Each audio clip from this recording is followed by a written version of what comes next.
Ayo folks, just want to say sorry I'm a little bit late with this video, but here we are. I was a little bit busy on the weekend, you know how it go, you know how it's like. Deceit 2 has recently just released season 3 called Blood Bond. In this new season we have a new item, new map, new curse roll, and a new terror. For this video we will be covering the new terror called the Vampire, or the Vespal. Also, just before we jump into this, literally 98% of you aren't subscribed, so do your boy a favor, hit that sub button. We're trying to hit 300 subs, and if you enjoy this video, give us a like. Without further ado, let's jump into this. The Vampire is an agile but very sensitive to light terror, and by far the most unique terror to date. I would say that this is definitely my new favorite. The Vampire terror, like other terrors, has an arsenal of 3 abilities. You have Bite, Bat, and Blink. If only the last ability began with L.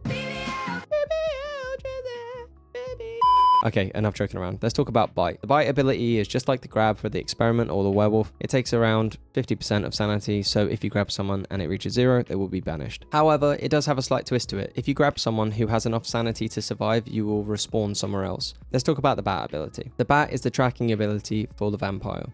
It cycles through the players that are alive, and when you press your secondary ability, it will send a bat to track the selected person, and once it finds them, it will bite them. It will take a small part of their sanity, and it will track them. But it's not going to track them like what we currently have with the werewolf and the experiment. It's a full-on like outline, so you can see their aura really clearly. If you are being hunted by the bat, you can stun it using a light source equipment like a torch or a camera, so just keep that in mind. The last ability is Blink, which is the vampire's movement ability, which allows for you to teleport a short distance.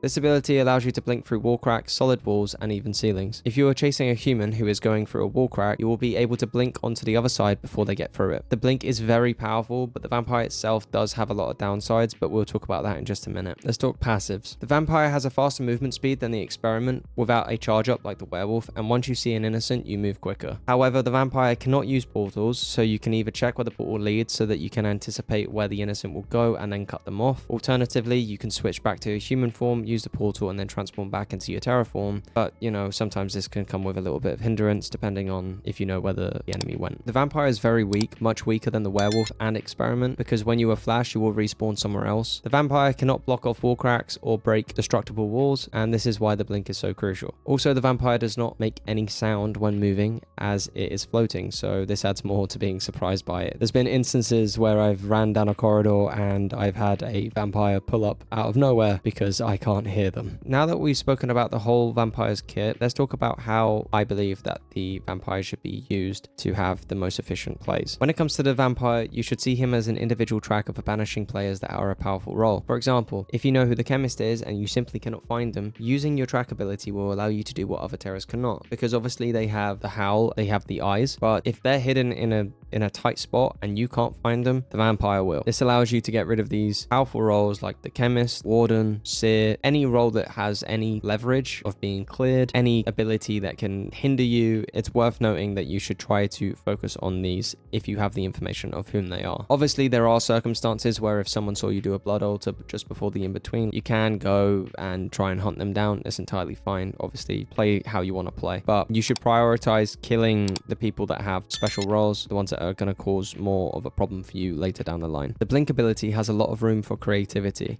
You have multiple options of using this ability, not restricted to just wall cracks and breakable walls. You can teleport through solid walls and even ceilings. This allows for some extremely powerful surprise attacks on innocents that do not expect it. For example, if your bat goes upstairs and the player is above you, you can just teleport vertical and they won't expect it. It's a nice switch up in the game. Because we're seeing some kind of vertical play with a vampire, this maybe gives some sort of insight that we might be expecting. For example, the spider terror or something like that has vertical play.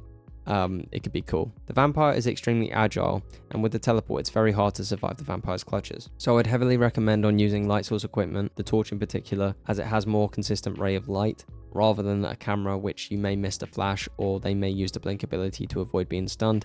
You might just be dead. You know, stop stacking up on your pistols and your medallions and all that jazz, you know. Times have changed, okay? Don't be a dumbass. I hope you guys enjoyed this video. If you found it helpful, informative in any way, or you just want to see more Deceit 2 content, hit thumbs up, hit the subscribe button, and help me get to 300 subs. I appreciate you. Anyway, peace.